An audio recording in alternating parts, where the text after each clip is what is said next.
네, 하나님이 영광 받아 주실 줄로 믿습니다. 제가 작년 이맘때 또 강단 위에서 또 두 번째로 서는데요, 떨리네요. 준비한다고 이 말씀을 준비했는데 하고 나니까 좀 말씀이 여러분 좀 지루하고 무겁습니다. 여러분들이 예쁜 귀로 은혜롭게 잘 들어주시기를 부탁드리겠습니다. 여러분, 예배를 통해서 진정한 감사와 기쁨이 회복되시기를 바랍니다. 예배의 성공이 삶의 성공이라는 것을 다시 한번 기억하시면서 옆 사람에게 인사할 때에 예배의 성공이 삶의 성공입니다, 이렇게 인사합시다. 삶의 성공입니다. 아멘. 여러분, 나무는 뿌리가 없으면 죽은 나무가 됩니다.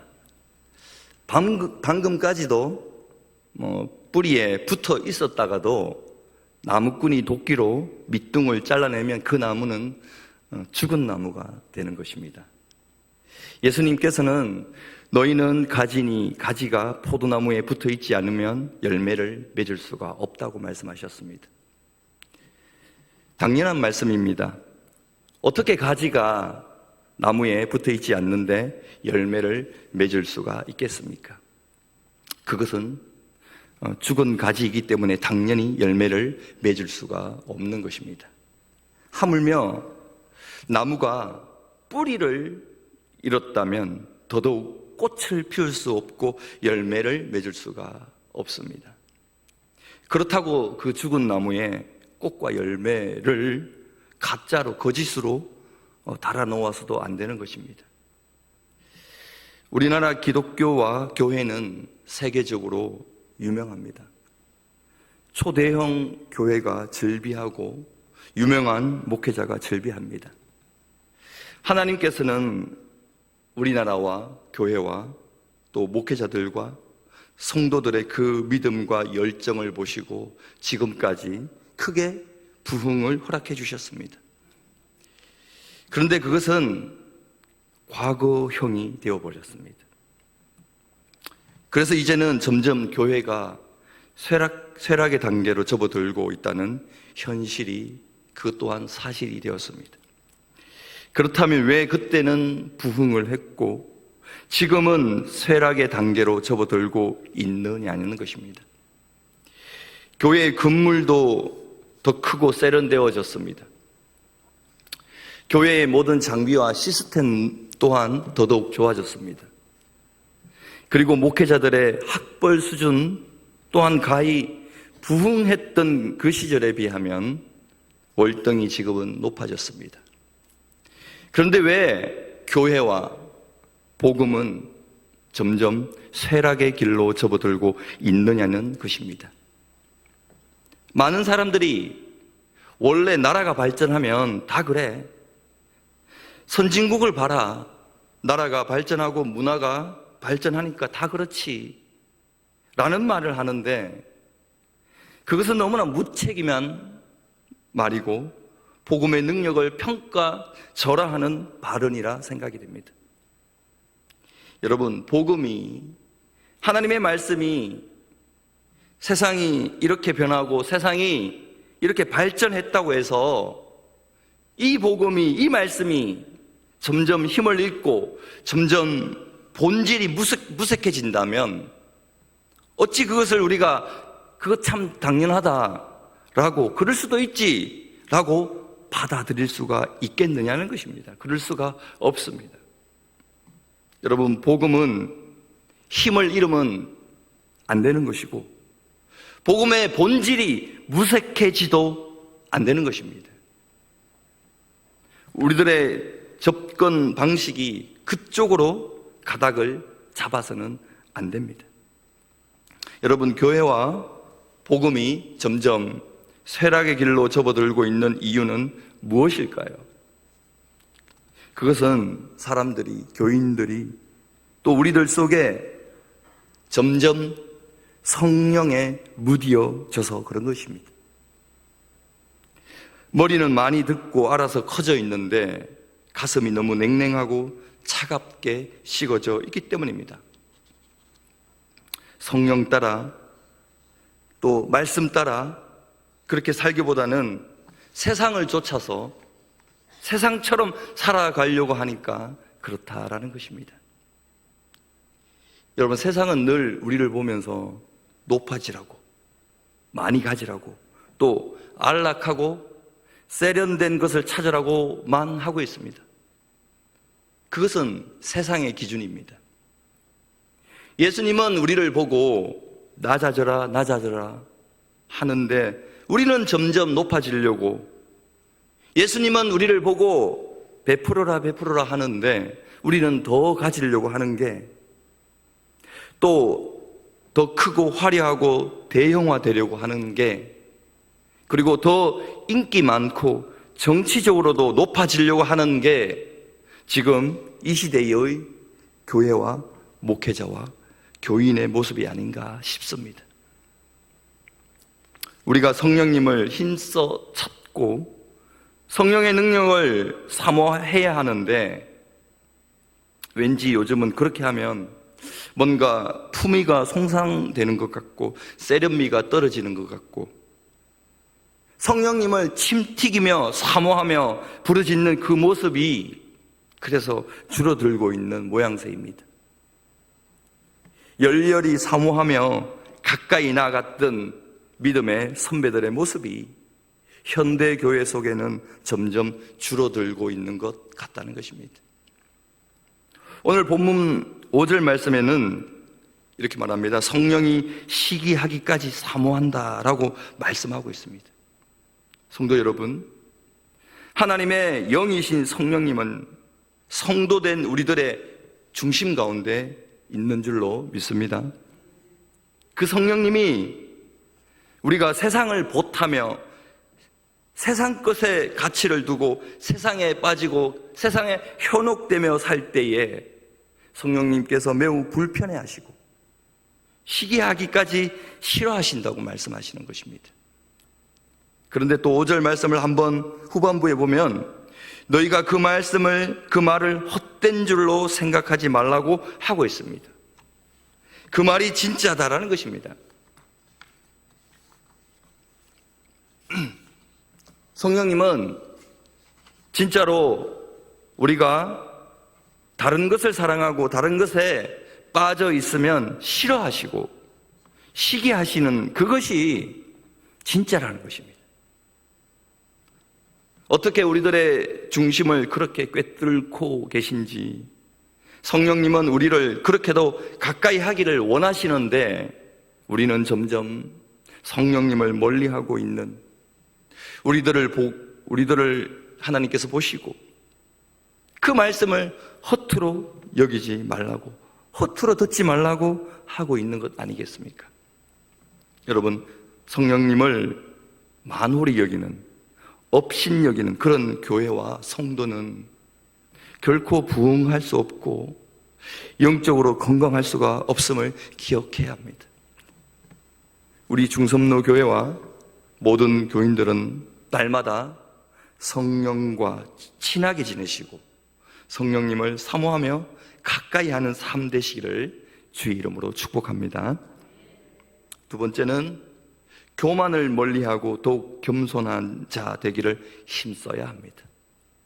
여러분, 뭔가 남들보다 내가 더 많이 알고 뭔가 남들보다 더 능력이 있고 더 높은 지위에 있고 더 똑똑한 사람은요, 반드시 조심하며 살아야 합니다.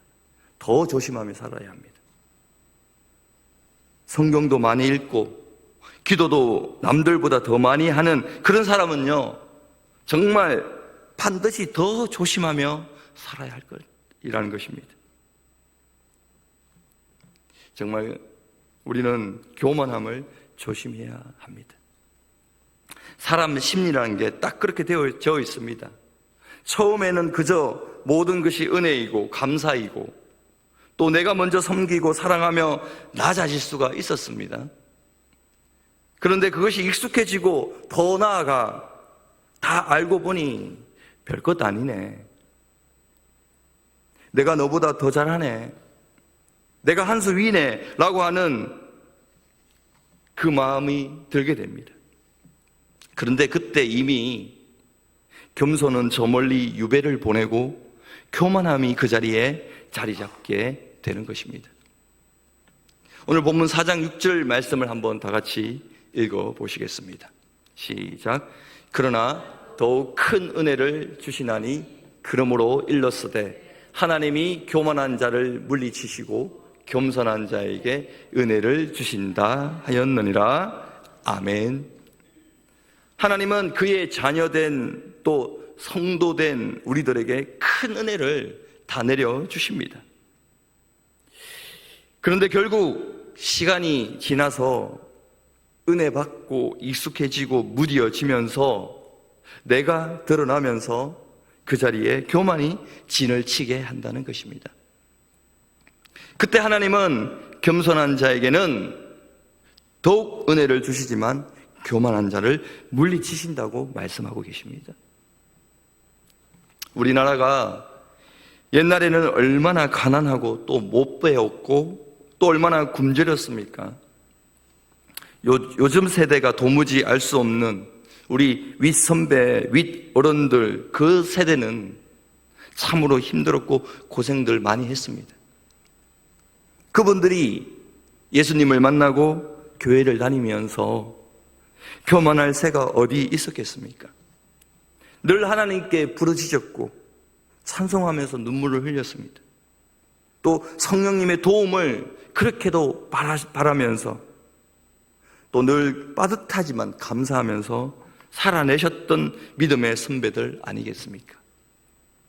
하나님께서는 그런 믿음의 선배들을 보시면서 교회의 부흥과 복음의 능력을 이 나라에 허락해 주셨던 것입니다.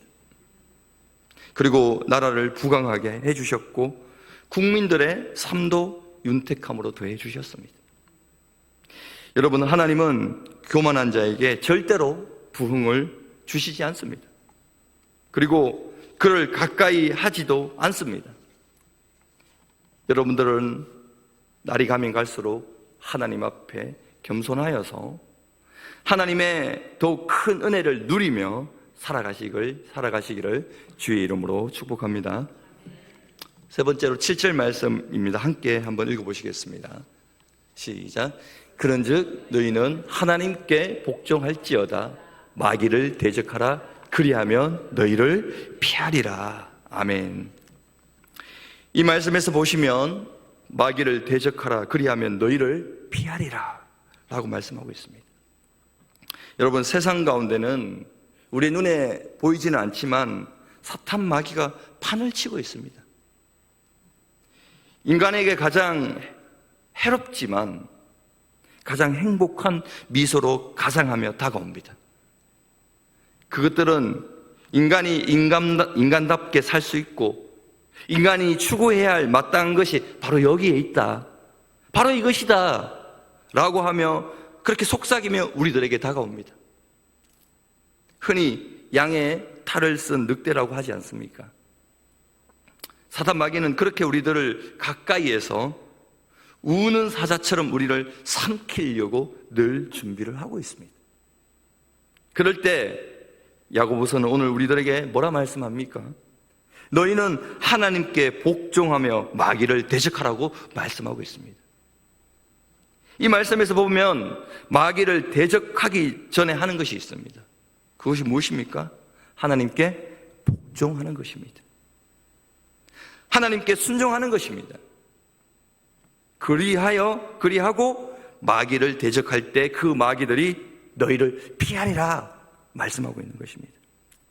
여러분, 사단 마귀가 세상에만 있는 것이 아닙니다. 교회 안에도 똑같이 있습니다. 그런데 교회 안에는 말씀과 예배와 기도와 찬양이 있기 때문에 활개를 못 칠 뿐인 것입니다.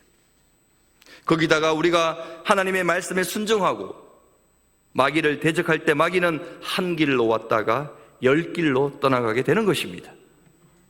여러분, 우리가 교회 생활과 또 각자 삶의 자리에서 신앙생활을 할 때에도 사단 마귀의 계략이 분명히 있습니다. 그럴 때 여러분 피하지 마시고 하나님의 말씀과 예수님의 이름으로 대적하기를 바랍니다. 담대히 예수님의 이름으로 대적할 때 그들은 그 즉시 떠나갈 줄로 믿습니다. 다만 우리가 실천하지 않는 게 문제일 때가 있습니다.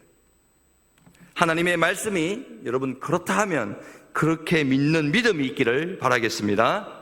한번 따라 하시겠습니다. 하나님의 말씀이 그렇다 하면 그런 줄로 믿습니다. 시작. 하나님의 말씀이 그렇다 하면 그런 줄로 믿습니다. 아멘.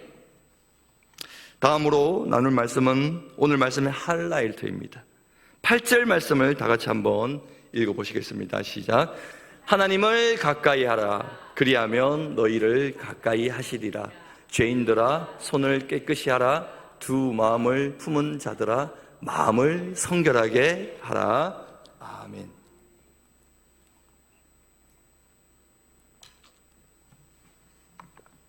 여러분 정말 진짜 하나님을 가까이 하기를 절개하시길 바랍니다. 그러면 반드시 하나님이 여러분들을 가까이에서 만나 주십니다. 하나님을 가까이 하면 하나님이 가까이에서 만나 주시리라는 이 말씀은 참으로 기가 막힌 진리의 말씀이 아닙니까? 우리 성도들 간에도 서로 가까워지려면 어떻게 해야 합니까? 가까이에서 자주 만나야 합니다.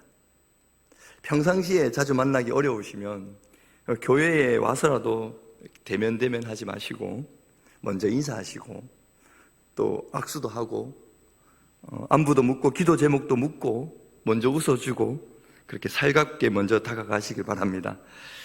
나는 경상도 사람이라서 잘 안 돼요. 그렇게 하지 마시고 먼저 미소를 보여주시기를 바라겠습니다. 그렇게 하면 훨씬 친해지고 훨씬 가까워집니다.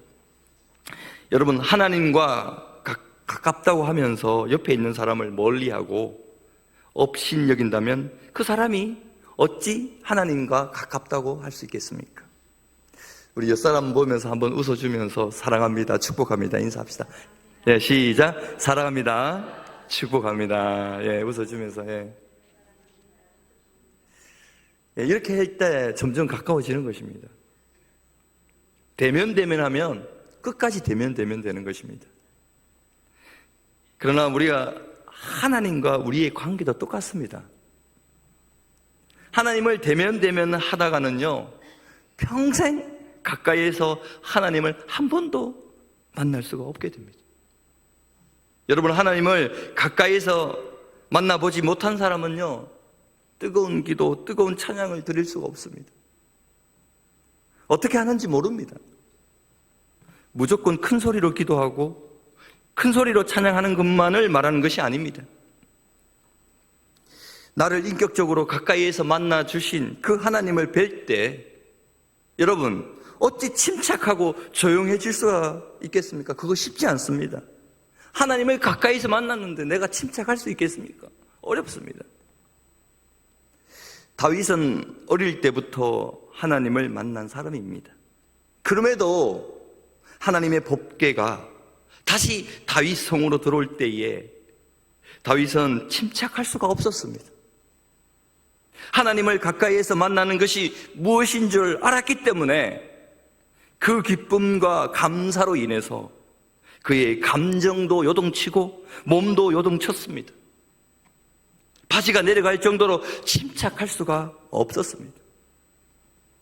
여러분, 거룩한 모양 때문에 거룩한 것이 아니라 하나님과 가까이 있음으로 그가 거룩해지는 것입니다. 경건한 모양과 차분한 분위기가 있어서 거룩한 예배가 아니라 하나님이 그곳에 임재하시기 때문에 하나님을 그곳에서 만났기 때문에 그곳이 거룩한 장소요 거룩한 예배가 되는 것입니다. 또 분위기 좋고 음악이 흥겨워서 즐거운 예배가 아니라 그곳에 구원의 하나님이 함께 하시고 영광의 하나님이 함께 하시기 때문에 그곳이 그 예배가 거룩하며 기쁨이 넘치는 예배가 되는 줄로 믿습니다. 지난 중고등부 그 수련회를 한동대에서 2박 3일간 했지 않습니까? 그때 주제가 지금 총회 주제처럼 성령의 능력으로 부흥하는 교회였습니다. 그런데 성령의 능력으로 부흥하려면 뭐가 가장 먼저 선행되어야 하겠습니까? 오늘 말씀처럼 하나님을 가까이 해야 하는 것입니다. 세계적으로 유명한 강사들이 그때 많이 오셨습니다. 저는 그런 강사들의 말씀과 간증을 듣고 생각하기를, 이런 분들의 말씀을 듣고도 은혜를 못 받으면 그것은 인간이 아니다, 그런 생각을 해보았습니다. 그들은 돌과 같이 굳은 심령들을 하나님의 말씀과 찬양과 기도로 그 딱딱한 심령들을 녹이고 쪼개는 그 도구의 역할을 감당했습니다. 여러분, 이 시대에 많은 청소년들이 얼마나 예배를 모르고 말씀을 모르며 굳은 심령으로 살아가는 줄 아십니까? 세상에는 정말 수많은 악한 것들이 그들을 삼키려고 대기하고 있습니다.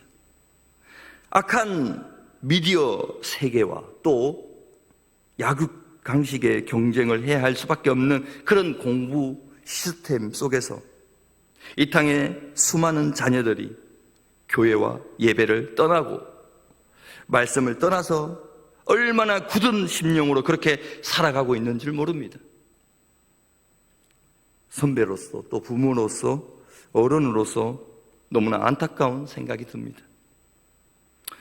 또 그들 중에는 자유를 누려야 한답시고 너무 분방함으로 자신을 표현하며 살고 있는 친구들도 많습니다. 그것이 자신의 내면을 채우기보다 겉모습에 치우쳐 살아가는 그런 청소년들 너무나 많은 모습이 있습니다.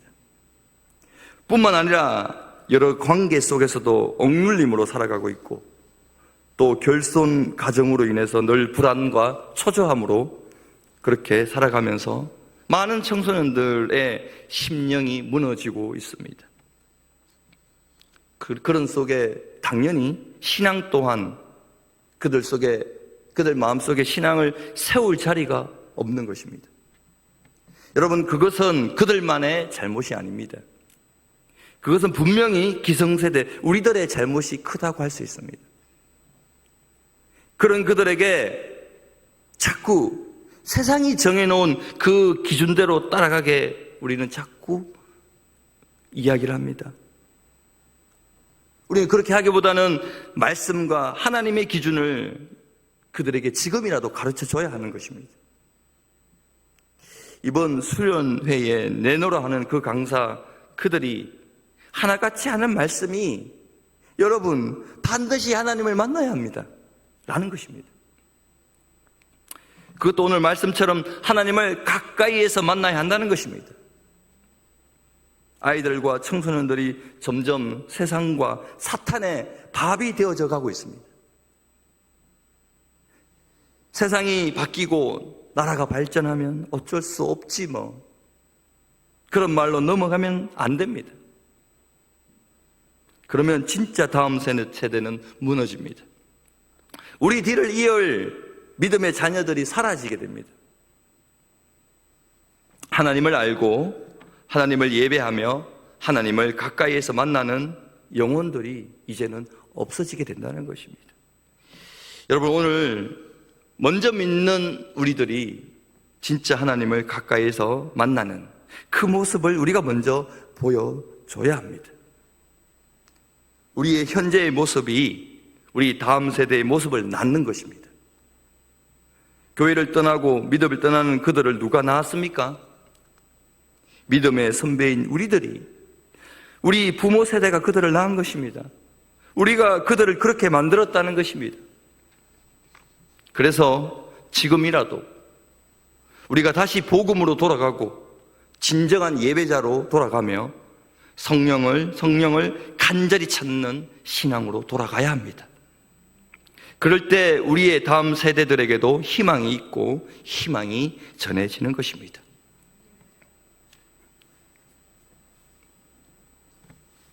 우리가 자주 드리는 예배에 익숙해져서 감격과 감사가 없어졌고 또 돌과 같이 그런 심령이 되어 굳어진 심령이 되어서 교만해졌다면 다시금 이제 우리가 초심을 찾아야 합니다.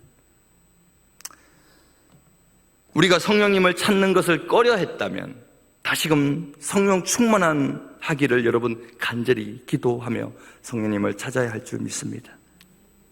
혹 우리가 하나님의 말씀에 순종하는 법을 망각했다면 다시금 하나님 말씀 앞에 겸손히 무릎 꿇고 그 말씀 앞으로 나아가며 순종해야 합니다. 또 우리가 사탄 마귀를 향하여 대적하는 일을 꺼려 했다면 다시금 예수님의 이름으로 그 사탄 마귀를 대적하며 물리치며 살아내야 할 줄로 믿습니다. 또 하나님을 가까이 하는 것이 뭔지 모르고 하나님을 가까이 하는 것을 불편해 했다면 과감하게 그 생각을 내려놓고 진짜 하나님을 찾으려고 그 본질에 한 번 더 우리가 풍덩 빠져보아야 합니다. 어떤 이가 믿음은 모험이라고 했습니다. 확실한 증거가 없더라도 말씀을 믿고 나아가는 것이 믿음이라고 고백했던 것처럼 우리도 하나님의 말씀을 붙들고 믿고 이 길을 한번 모험하며 떠나봐야 합니다. 마치 수영을 하려면 물속에 반드시 들어가야 하는 것처럼 우리가 하나님의 말씀과 복음과 본질 속으로 뛰어 들어가 봐야 하는 것입니다. 어쩌면 그것은 모험이 될 수가 있습니다. 그러나 그 모험을 할 때에 우리는 하나님 믿고 한번 가보는 것입니다. 그때 하나님은 저와 여러분들의 그 손을, 여러분들이 가는 그 길을 반드시 붙들어 주시고 저와 여러분들과 함께 해 주실 것입니다. 이제 마지막으로 오늘 본문 9절 말씀에서는 뭐라 말씀하시냐? 슬퍼하며 애통하며 울지어다 라고 말씀하고 있습니다. 세상이 우리를 삼키려고 하고 있고 또 세상이 우리들의 자녀들을 잡아먹으려고 하고 있음에도 불구하고 슬퍼하고 우는 사람, 애통하는 사람이 없다, 걱정하는 사람이 없는 세대가 지금 이 시대라는 것입니다. 하나님은 그 시대 그 모습을 보시면서 진노하시는 것입니다. 하나님께서 애통하지 않고 기도하지 않는 그 세대를 보면서 너희가 지금 안이하게 웃고 있는 그 웃음이 애통으로 변하게 될 것이고 막연한 즐거움에 취하여 있는 그 즐거움이 근심으로 바뀌게 될 것이라고 경고하시는 것입니다. 여러분, 이제 우리는 정말 기도하며 애통해하며 하나님 앞에 매달려야 할 때입니다. 우리가 이 시대의 예배와 믿음과 다음 세대 또 다음 세대를 바라보면서 마냥 넋놓고 있을 것이 아니라 슬퍼하며 애통해하며 울며 기도할 때라는 것입니다. 그때 하나님은 하나님의 마음을 돌이키시고 진노를 멈추시고 우리의 부르짖음에 우리의 눈물에 긍휼함으로 응답해 주실 줄 믿습니다. 이 시대가 다시 살아나는 길은 하나님을 가까이에서 만나야 하는 것이고 한국교회와 우리 교회가 다시 살아나는 길도 하나님을 가까이에서 만나야 하는 것입니다. 또 이 땅의 수많은 아이들과 청소년들과 우리의 자녀들이 진정으로 살아나는 길은 오직 예수님을 가까이에서 만나는 길뿐인 줄로 믿습니다. 이제 우리 모두 각자의 믿음과 신앙이 참으로 부흥하며 성장하는 길은 반드시 하나님을 가까이에서 만날 때에 그러한 놀라운 일들이 일어난다는 것을 여러분 기억하시고 우리 세대뿐만 아니라 다음 세대의 부흥도 마찬가지로 우리들이 하나님을 가까이에서 만나고 우리가 간절히 부르짖을 때에 그 부흥이 불일 듯 일어나게 될 줄로 믿습니다. 그런 일들에 우리 모두가 기쁨으로 사용되어지기를 주의 이름으로 축복합니다. 기도하겠습니다. 사랑의 하나님, 감사합니다. 오늘 우리에게 주신 말씀이 우리 삶의 능력이 되게 하여 주시고 또 우리의 온전한 예배를 기뻐하시는 하나님께 삶으로 또한 영광 돌리게 하시고, 또 늘 하나님을 더 가까이 만나기를 날마다 소원하여 예수 믿는 기쁨과 즐거움이 우리 모두의 삶 속에 충만하도록 인도하여 주시기를 간절히 원하오며 예수님 이름으로 기도하옵나이다. 아멘.